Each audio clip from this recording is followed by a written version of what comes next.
Okay, this time we on section 3.6, which deals with arc length and the polar curves.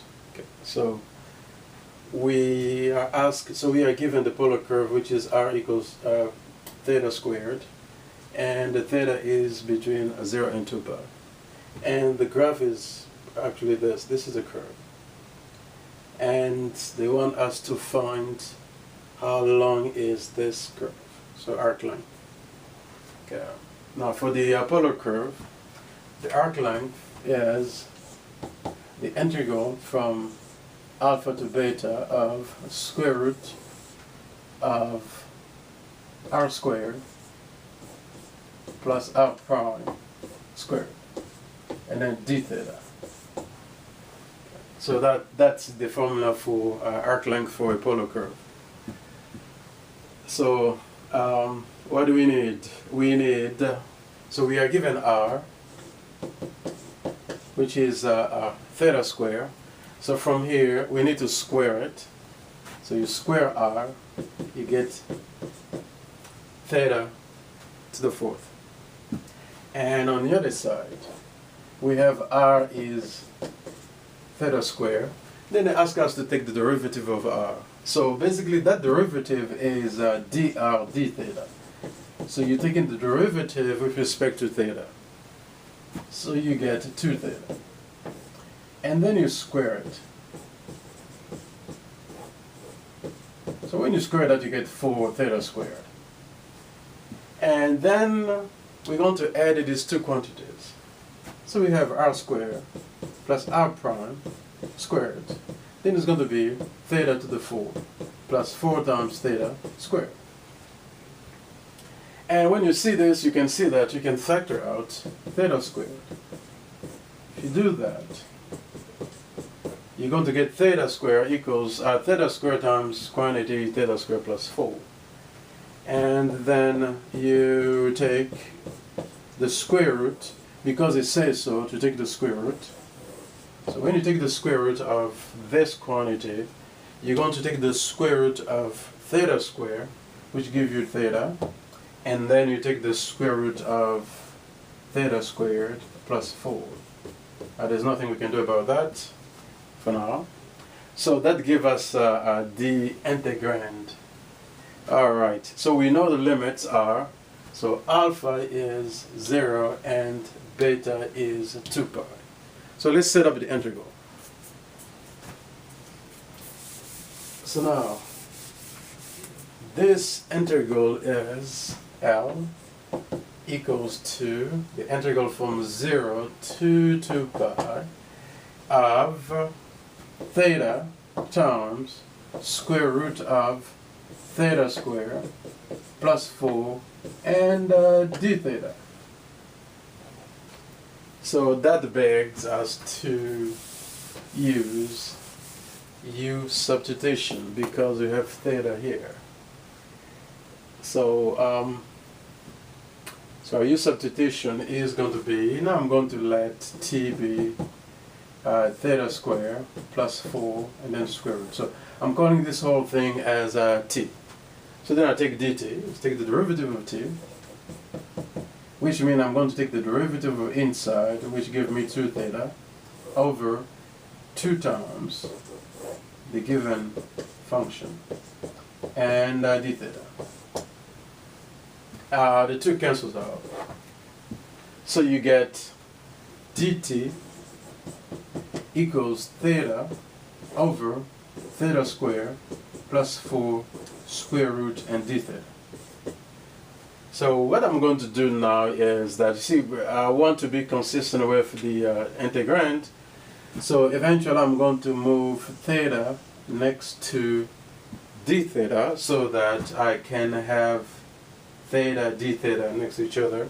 And then from this equation, I'm going to multiply both sides by square root of theta squared plus 4. So if I do that, so this is going to give me square root of theta squared plus 4 dt. And that is going to be equals to theta d theta. But I also know that square root of theta squared plus 4 is a t. So I could then go change it to t, so that I have t dt equals theta d theta. So now let's go back to the original integral and plug in these changes. So we're going to use the substitution. So I know that, so I'm going to keep this. Let me start here on top. So L equals, now that I'm changing variables, I will keep, I'm not going to use the limits yet. I'll leave the limits. So I know this square root of theta squared plus 4 is a t. Okay? And then you move theta next to, so basically we have this. We have the integral from 0 to 2 pi of theta squared plus 4 square root and then theta d theta. So now square root of theta squared plus 4 is a t based on this substitution here. And then theta d theta is t dt. So I'm going to have a t dt there. Okay, so now we'll go and integrate. So I don't need anything anymore, so we'll go here. So I'm going to integrate. So L equals to the integral of a t squared dt, which gives me t cubed over 3. And I know that the t is square root of theta squared plus 4. So replace t by square root of theta squared plus 4. Then this is going to be cubed over 3.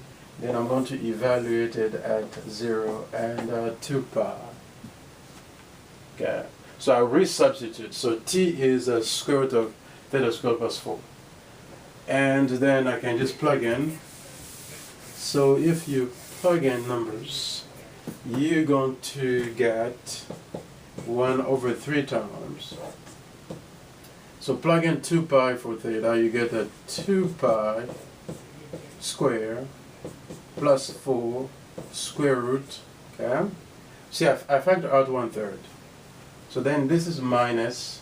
Then I'm going to plug in 0 for theta, so get 0 squared plus 4, and then square root, and then a cubed. So there must be a cube here.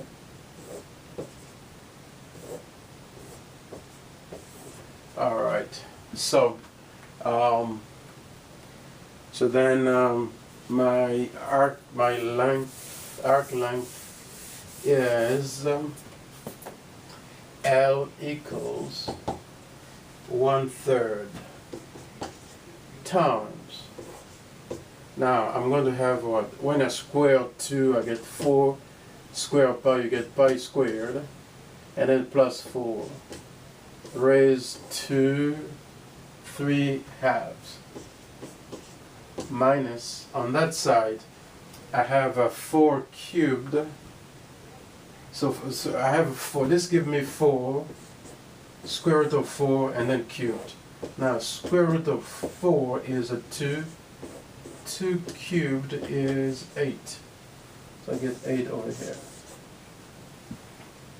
And this is the arc length for the polar curves that is given to us.